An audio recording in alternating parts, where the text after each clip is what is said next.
औज़ुबिल्लाहि मिनश्शैतानिर्रजीम बिस्मिल्लाहिर्रहमानिर्रहीम सल्लल्लाहु अलैहि वसल्लम। अस्सलामु अलैकुम। मुझे बताइएगा आवाज और स्क्रीन में कोई मसला, कोई परेशानी?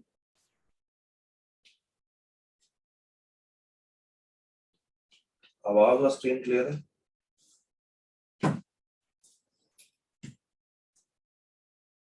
डन। कल के लेक्चर से कोई सवाल, कल के लेक्चर से कोई कंफ्यूजन, कोई problem, anything you want to discuss, you want to ask, do let me no.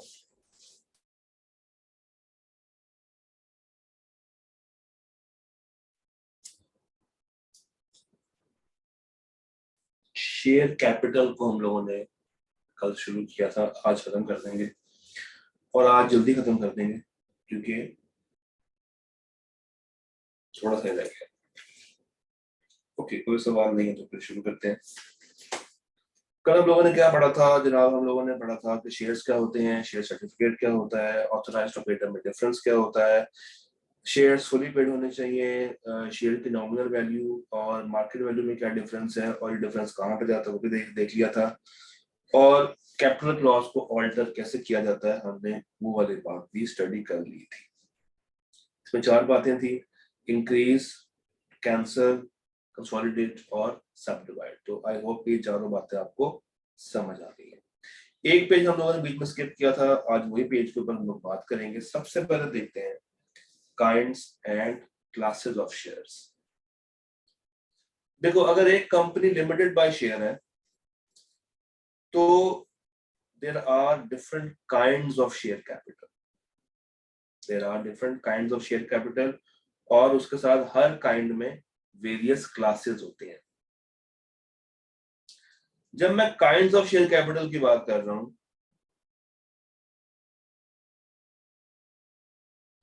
तो उसके अंदर 2 तरह के शेयर्स हमारे पास आते हैं, एक ऑर्डिनरी शेयर और एक प्रेफरेंस शेयर। एक ऑर्डिनरी शेयर है और एक मेरे पास प्रेफरेंस शेयर। अब दोनों के कुछ कुछ राइट्स डिफरेंट है और दोनों की यही कोशिश होती है कि एक दूसरे पे सबकत हासिल की जाए। ऑर्डिनरी शेयर्स के पास वोटिंग पावर होती है, मतलब they have the right, they are entitled कि वो एजीएम में वोट्स दे सके। अलबत्ता प्रेफरेंस शेयर्स के पास नॉर्मली आम तौर पे वोटिंग पावर नहीं होती, मगर उनको दी भी जा सकती है। Normally, generically preference share holders के पास वोटिंग पावर नहीं होती। ये पहला डिफरेंस है। प्रेफरेंस शेयर्स अगर एजीएम में आना चाहें जरूर आए, मगर वो एजीएम में बैठ के किसी भी फैसले में शिरकत नहीं कर सकते, वो सिर्फ साइलेंट ऑब्जर्वर बन सकते हैं। मगर ऑर्डिनरी वाले ये वो लोग होते हैं जो कि कंपनी को रन कर रहे होते हैं, कंपनी को चला रहे होते हैं।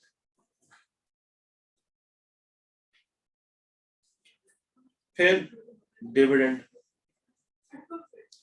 प्रेफरेंस नाम से जाहिर है, इनको ज्यादा प्रेफरेंस दी जाती है, इनको ज्यादा सर पे उठाया जाता है। तो प्रेफरेंस वालों को they are entitled to receive dividends before ordinary share holder. इनको पहले डिविडेंड दिया जाता है, पहले। एक घर में 2 भाई हो ना, एक बड़ा भाई और एक छोटा भाई, तो छोटे भाई की बात मानी कोई नहीं जाती, मगर छोटे भाई को पहले पैसे जरूर दिए जाते हैं। तो इसका भी वही हिसाब है कि इसके पास मीटिंग में बोलने का कोई राइट नहीं है, कोई वोटिंग पावर नहीं है, मगर डिविडेंड के मामले में वो सबसे पहले आगे आगे होता है, पेश पेश होता है। तो ऑर्डिनरी से पहले उसको डिविडेंड दिया जाता है। ये जो डिविडेंड उसको मिलता है, मजे की बात है, ये फिक्स्ड होता है। अगेन वही बात, छोटा बच्चा हो तो वो जिद करके माँ बाप से कहता है कि जनाब मुझे इतने पैसे चाहिए, मुझे इतने पैसे चाहिए। तो प्रेफरेंस वालों को डिविडेंड मिलता भी पहले है और एक फिक्स्ड परसेंटेज के ऊपर मिलता है। कंपनी को लॉस हो रहा हो, कंपनी को फायदा हो रहा हो, इनको डिविडेंड इनकी झोली में फिक्स परसेंटेज के ऊपर मिल जा रहा है। इनको डिविडेंड देने के बाद जो पैसा बचता है वो फिर मासूम ऑर्डिनरी शेयर्स वालों को मिलता है, तो they are entitled to receive the remaining profit after payment of preference dividend. After, तो प्रेफरेंस वालों को देने के बाद ही ऑर्डिनरी वालों को डिविडेंड दिया जाता है। ये दो बातें अभी तक हम लोगों ने स्टडी की।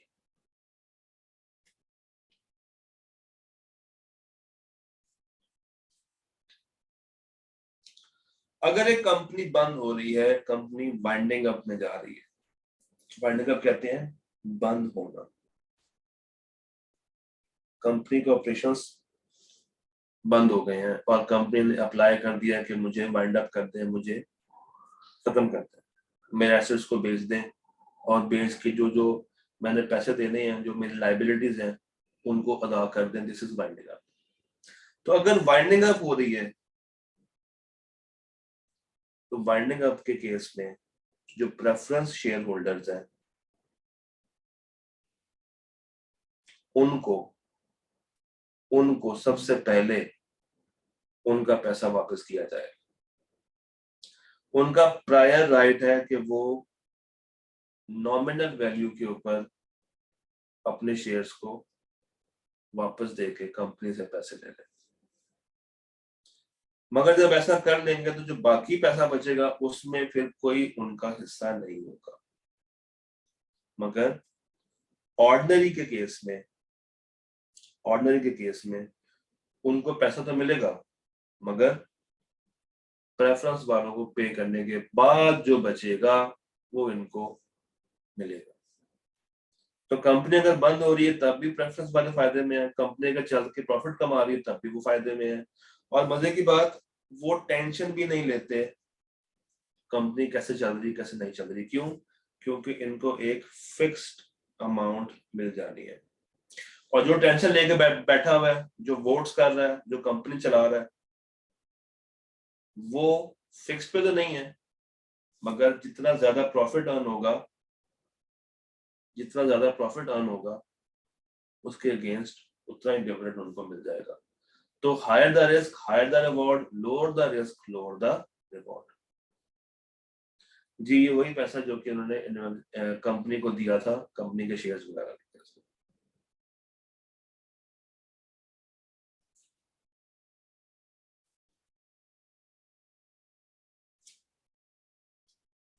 ये तीन बातें जरा पढ़ लो, मुझे बताइए कोई तीन बातों से सवाल आपके जहन में आ रहा हो। ये तीन बातें,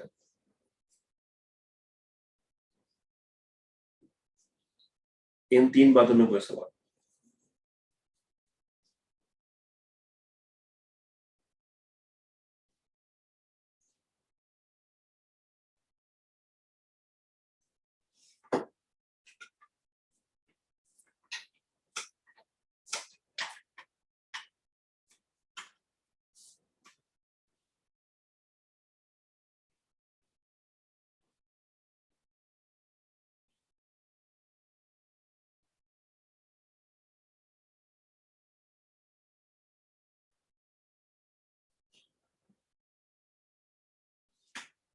ये तीन बातें क्लियर है?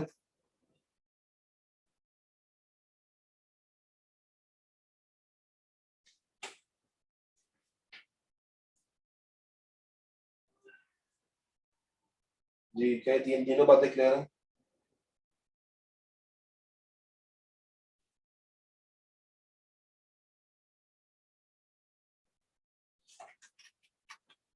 अच्छा जी, अब हर हर काइंड की कुछ डिफरेंट क्लासेस है। प्रेफरेंस शेयर्स को हम लोग मजीद चार डिफरेंट क्लासेस के अंदर डिवाइड कर सकते हैं। कुछ होते हैं क्यूमुलेटिव प्रेफरेंस शेयर्स वाले, कुछ होते हैं नॉन क्यूमुलेटिव प्रेफरेंस शेयर्स वाले, कुछ रिडीमेबल और इरिडीमेबल वाले होते हैं और कुछ कन्वर्टेबल वाले होते हैं। वन वन करके इसको स्टडी करते हैं। कन्वर्टेबल टू ऑर्डिनरी शेयर्स, कुछ प्रेफरेंस शेयर्स ऐसे होते हैं जिनके ऊपर कंडीशन होती है कि आफ्टर स्पेसिफिक टाइम पीरियड आपके प्रेफरेंस शेयर्स को हम लोग ऑर्डिनरी शेयर्स के अंदर कन्वर्ट कर देंगे। यानी कि शुरू में जो इन्वेस्टर डर रहा होता है कंपनी में इन्वेस्ट करने के लिए, उसको ये कहा जाता है कि यार अभी तुम शुरू में हमसे फिक्स पे आ जाओ, फिक्स पे तुम्हें डिविडेंड मिला करेगा, और कल को तुम्हारे ये शेयर्स फिर हम लोग प्रेफरेंस से निकाल के ऑर्डिनरी में ले जाएंगे। तो उसके पास कन्वर्टेबल टू ऑर्डिनरी शेयर्स का सर्टिफिकेट होता है, वो चाहे तो एक्सरसाइज करे चाहे तो एक्सरसाइज ना करे। फिर रिडीमेबल और इररिडीमेबल प्रेफरेंस शेयर्स। रिडीमेबल क्या है कि आप किसी भी टाइम कंपनी को शेयर्स वापस करके पैसा ले सकते हैं, मगर इररिडीमेबल क्या है कि ये शेयर्स नाकाबिले वापसी है। जैसे जब आप पेप्सी पीते हैं तो अगर शीशे की बोतल हो तो वो रिडीमेबल होती है, मगर प्लास्टिक की बोतल हो इररिडीमेबल होती है, आपको वो फेंकनी पड़ जाती है। इसी तरह शेयर्स भी आपको अपने पास रखने पड़ जाते हैं, आप कंपनी को वापस नहीं कर सकते। मगर शीशे की बोतल पुराने जमाने में हुआ करता था कि आप पैसे देते थे दुकानदार को कुछ डिपॉजिट, और वो आपको शीशे की बोतल देता था। फिर जब आप शीशे की बोतल वापस करते थे तो वो आपको वो एडवांस वापस दे देता था। सेम इज द केस है रिडीमेबल और इररिडीमेबल। रिडीमेबल मींस के पैसे दो, शेयर्स वापस, और इररिडीमेबल इसके शेयर्स नाकाबिले वापसी। फिर नॉन कम्युलेटिव और कम्युलेटिव प्रेफरेंस शेयर्स, इसको समझते हैं।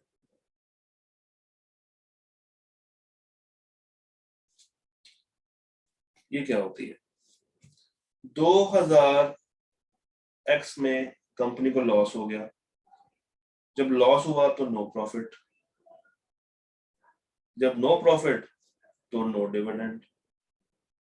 ठीक है, 2000 वाई में कंपनी को फिर से लॉस हो गया, लॉस तो नो प्रॉफिट, और जब नो प्रॉफिट तो नो डिविडेंड। मगर तीसरे साल 2000 जेड में कंपनी को मुनाफा हो गया, मुनाफा हो गया इसका मतलब डिविडेंड मिलेगा। होता ये है कि अगर आपके पास क्यूमुलेटिव प्रेफरेंस शेयर्स हैं, क्यूमुलेटिव कहते हैं इकट्ठा होना, तो जिस साल आपको फायदा हुआ है, जिस साल आपको डिविडेंड मिल रहा है, उस साल पिछले सालों का भी डिविडेंड मिलेगा जो कि मिस हो गया था। यानी कि एक्स एक्स में और वाई वाई में डिविडेंड मिला नहीं था, क्यों? क्योंकि लॉस था। मगर आपको पता है कि इनका डिविडेंड तो फिक्स है, एक फिक्स परसेंटेज पे है, तो वो वाला डिविडेंड इनका क्यूमुलेट होता जाएगा, और तीसरे साल यानी कि जिस साल में प्रॉफिट आ रहा है उस साल का अपना, उस साल का अपना प्लस ये और प्लस ये, तो ये कंबाइन होकर उसको एक अच्छा खासा डिविडेंड मिल जाता है। और ये शेयर्स भी महंगे होते हैं, जितनी क्वालिटी उतना महंगा शेयर। अच्छा, नॉन कम्युलेटिव में क्या है कि जिस साल मुनाफा हुआ सिर्फ उसी साल का डिविडेंड मिलेगा, पिछले किसी लॉस वाले साल का डिविडेंड आपको नहीं दिया जाएगा। तो मेरे पास कम्युलेटिव प्रेफरेंस शेयर्स भी आ गए, मेरे पास नॉन कम्युलेटिव प्रेफरेंस शेयर्स भी आ गए, मेरे पास रिडीमेबल वाले भी आ गए, और मेरे पास कन्वर्टेबल वाले भी आ गए। तो प्रेफरेंस शेयर्स की 4 कैटेगरीज हम लोगों ने स्टडी की। मैं यहाँ पे लिख भी देता हूँ। प्रेफरेंस शेयर्स में 4 बातें हैं। Number 1 cumulative profit, non cumulative profit, उसके बाद रिडीमेबल या इररिडीमेबल, और उसके बाद convertible to ordinary share holding. Convertible is cumulative is कि आपको पिछले साल का जो डिविडेंड मिस हो गया था वो भी आपको मिल रहा है, इसमें कोई ऐसी चीज नहीं है।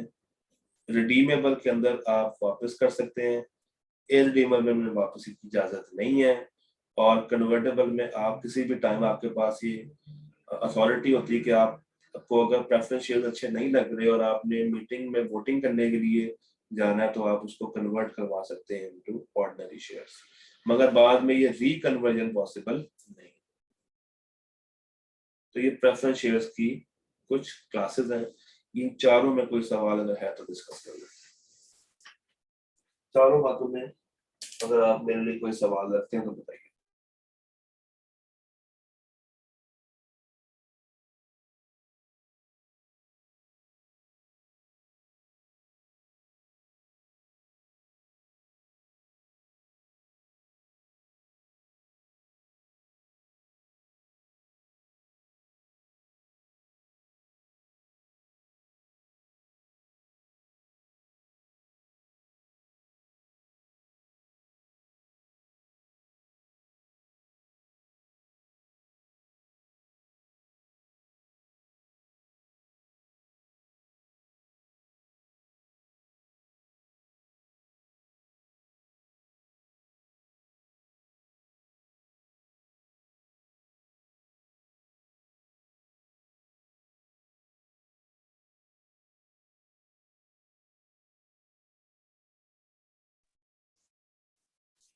ठीक है जी।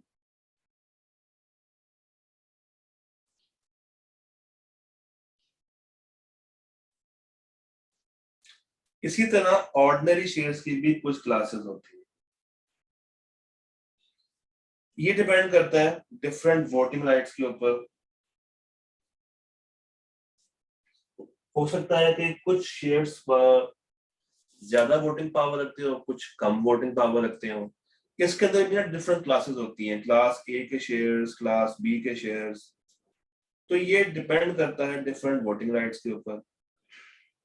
किसी में वोटिंग राइट होता ही नहीं है, इवन दो शेयर ऑर्डिनरी है मगर वोटिंग राइट नहीं है। इसका मतलब क्या, ये प्रेफरेंस बन गया? नहीं। क्यों? क्योंकि प्रेफरेंस वालों को डिविडेंड फिक्स मिलता है, यहाँ पे डिविडेंड उनको देने के बाद जो बचता है उसमें से मिलता है। तो ऑर्डिनरी शेयर्स को हम डिफरेंट बेसिस के ऊपर कैटेगराइज कर सकते हैं। वोटिंग राइट्स कम ज्यादा, वोटिंग राइट्स बिल्कुल भी नहीं है। फिर किसी केस में राइट शेयर्स, बोनस शेयर्स कितने मिलेंगे, डिविडेंड कितना मिलेगा, डिस्प्रोपोर्शनेट कहां तक की जा सकती है, उसके राइट्स क्या क्या होंगे। यानी कि अगर आप शेयर्स कैपिटल कम कर दें, आपको याद होगा हमने कहा था कि कम करने के बाद भी जो राइट्स अटैच्ड हैं पुराने वालों के साथ वो वैसे ही रहेंगे।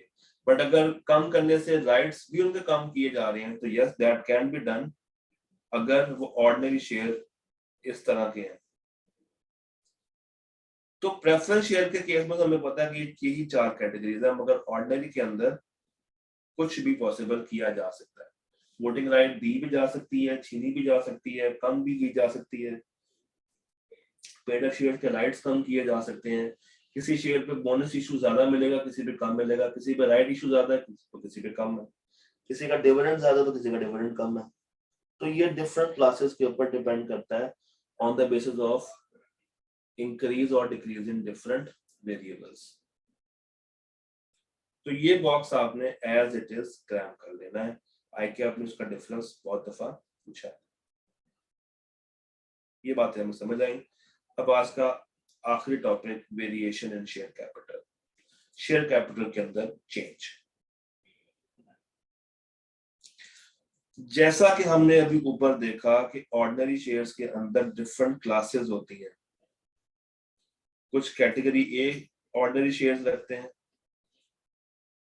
कुछ कैटेगरी बी ऑर्डिनरी शेयर्स रखते हैं। फर्स्ट करें, कैटेगरी ए वालों के पास ज्यादा वोटिंग पावर है और कैटेगरी बी वालों के पास लेस वोटिंग पावर है। कैटेगरी ए के शेयर्स 93% लोगों ने परचेज किए हैं, कैटेगरी बी के शेयर्स 7% लोगों ने परचेज किए हैं। तो मीटिंग के अंदर जिसके पास 93% की वोटिंग पावर है, इसका मतलब है कि ज्यादा इसकी बात मानी जाएगी। जब ज्यादा इसकी बात मानी जाएगी तो ये तो बी वालों का सत्यानाश फेर सकता है। 93% लोग मिलके इन 7% की तो ईंट से ईंट बजा सकते हैं।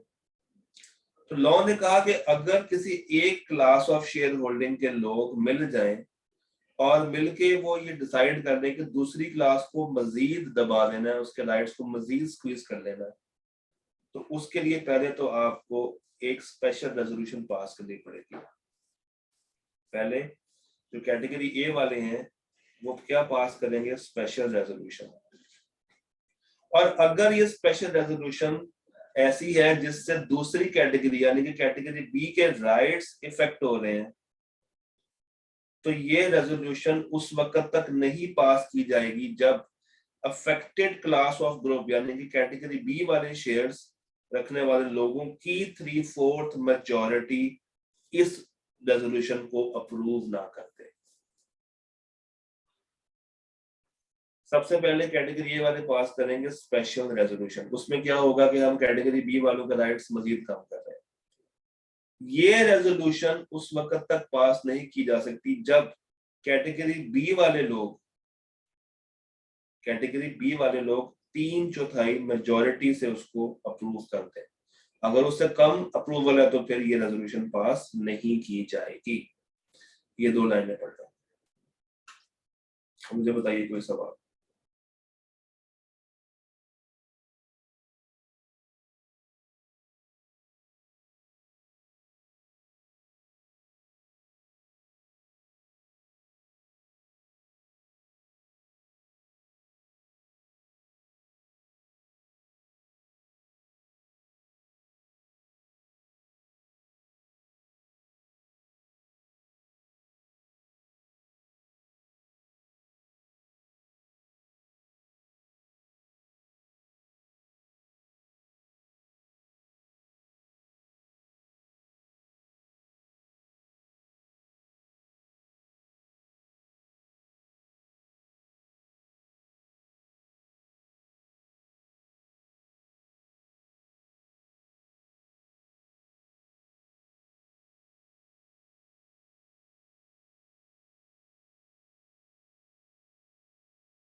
माजरत के साथ माइक ऑफ था।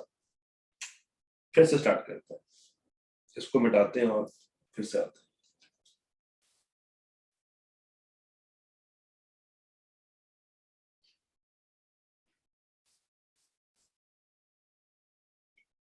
जी, ऊपर वाली बात है मैं समझ आई कि कैटेगरी ए वालों ने रेजोल्यूशन पास की जिसमें लिखा है कि हम कैटेगरी बी वालों के राइट्स को मजीद कम कर रहे हैं, और कैटेगरी बी के 3/4 लोगों ने भी अप्रूवल दे दी। इसका मतलब है कि वो रेजोल्यूशन पास हो गई। उस अफेक्टेड क्लास के वो लोग जिनके पास 10% की शेयर होल्डिंग है, यानी कि कैटेगरी बी के वो लोग जिनके पास अपनी परसेंटेज ऑफ वोटिंग का 10% है, यानी कि इनके पास 7% थे, तो ऐसे शेयर होल्डर्स जिनके पास कम से कम 10% शेयर्स हैं ऑफ अफेक्टेड क्लास, यानी कि 7% का 10%, वो शख्स, वो शेयर होल्डर्स इस रेजोल्यूशन के अगेंस्ट अपील कर सकते हैं। इसको करेंगे, वो अपील कर देंगे कोर्ट, और ये अपील उस रेजोल्यूशन के पास होने के 30 दिनों के अंदर अंदर हो जानी चाहिए। कोर्ट उसकी बातें सुनेगा और फिर कोर्ट अपनी रेजोल्यूशन देगा। उसमें वो उस फैसले को नल एंड वॉइड करार दे सकता है अगर उसको लगे कि कंपनी ने उस टाइम पे रेजोल्यूशन पास करते हुए कुछ फैक्ट्स को छुपा दिया था, विदहेल्ड किया था, और अगर वो फैक्ट सामने होते तो शायद अफेक्टेड क्लास वाले एग्री ना होते, या ऐसा चेंज बहुत ज्यादा हार्मफुल है और वो तमाम मेंबर्स के इंटरेस्ट को खराब कर देगा। तो अगर अदालत इस नतीजे पे पहुंचे तो वो ऊपर वाली रेजोल्यूशन को नल एंड वॉइड करार दे सकता है। कोर्ट का डिसीजन फाइनल होगा और बाद में इसके ऊपर कोई भी अपील नहीं की जा सकती। जी, एक मेंबर के पास 10% शेयर्स है ऑफ अफेक्टेड क्लास। मैं टोटल का 10% नहीं कह रहा, मैंने कहा 10% of affected class, of affected class. Affected class थी 7% वाली, तो 7% का 10%, 100 का 10%, तो वो शख्स अदालत में जा सकता है इस रेजोल्यूशन के पास होने के 30 दिनों के अंदर अंदर। अदालत फैसला नल एंड वॉइड कर सकती है अगर उसको लगे कि ये इस तरह का काम इस्तेसाल फैला रहा है, बहुत ज्यादा हार्मफुल है, मेंबर्स का इंटरेस्ट दांव पे लग गया है, और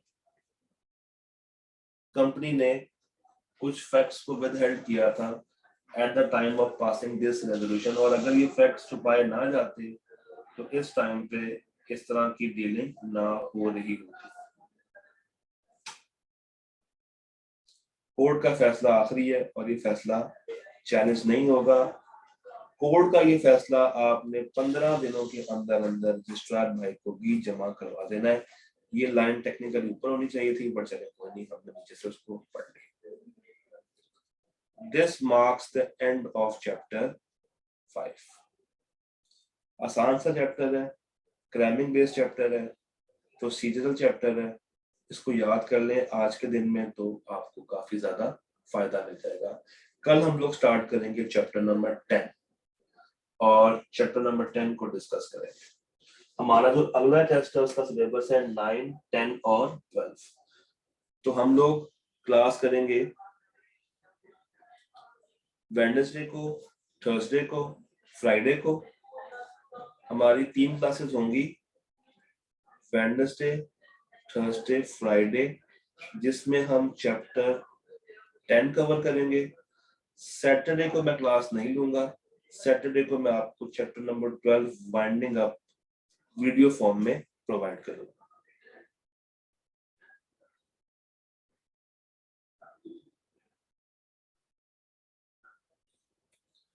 जब नंबर ऑफ डेज की बात आती है ना, तो लॉ उसको डेज में कम काउंट करता है और मंथ्स में ज्यादा काउंट जो है वो काउंट करता है। तो आप देखें कि आप किस साल में पेपर दे रहे हैं और क्या वो साल लीप ईयर है या नहीं, तो उसके मुताबिक 28 और 29 का फैसला करें। यहाँ पे वो नॉर्मली वाली बात नहीं है, आपने देखना होता है कि लीप ईयर कौन सा है। ठीक है, तो नेक्स्ट 3 डेज में हम चैप्टर नंबर 10 करेंगे। सैटरडे वाले दिन मैं क्लास नहीं लूंगा और सैटरडे वाले दिन बाइंडिंग अप में आपको वीडियो फॉर्म में प्रोवाइड करूंगा। Is that okay? कोई इशू, कोई प्रॉब्लम तो बताइए इस चैप्टर के ऊपर, या कोई भी और जेनेरिक सवाल अगर आप लोग करना चाहते हैं।